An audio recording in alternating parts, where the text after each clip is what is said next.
Welcome to my English writing class today.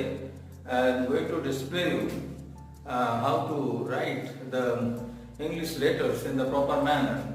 And এসবগুলো ছোট ছোট ছেলে মেয়েদের যাদের তোমরা শেখাও সেই বাচ্চাদেরকে বিশেষ করে মনে রেখে তাদের কিভাবে গাইড করতে হবে সেটাই এখানে দেখানোর চেষ্টা করছি। এখানে আমি লিখে রেখেছি capital oblique small letters right.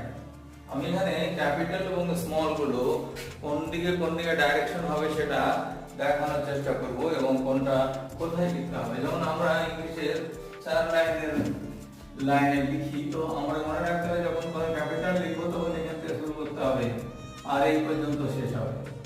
Capital এখান থেকে এই পর্যন্ত শেষ হবে আর স্মল গুলো এই দুটো লাইনের মধ্যে শেষ করতে হবে। বাচ্চাদের বোঝাতে হবে যখন তুমি ক্যাপিটাল লিখছো তখন উপরে লিখতে হবে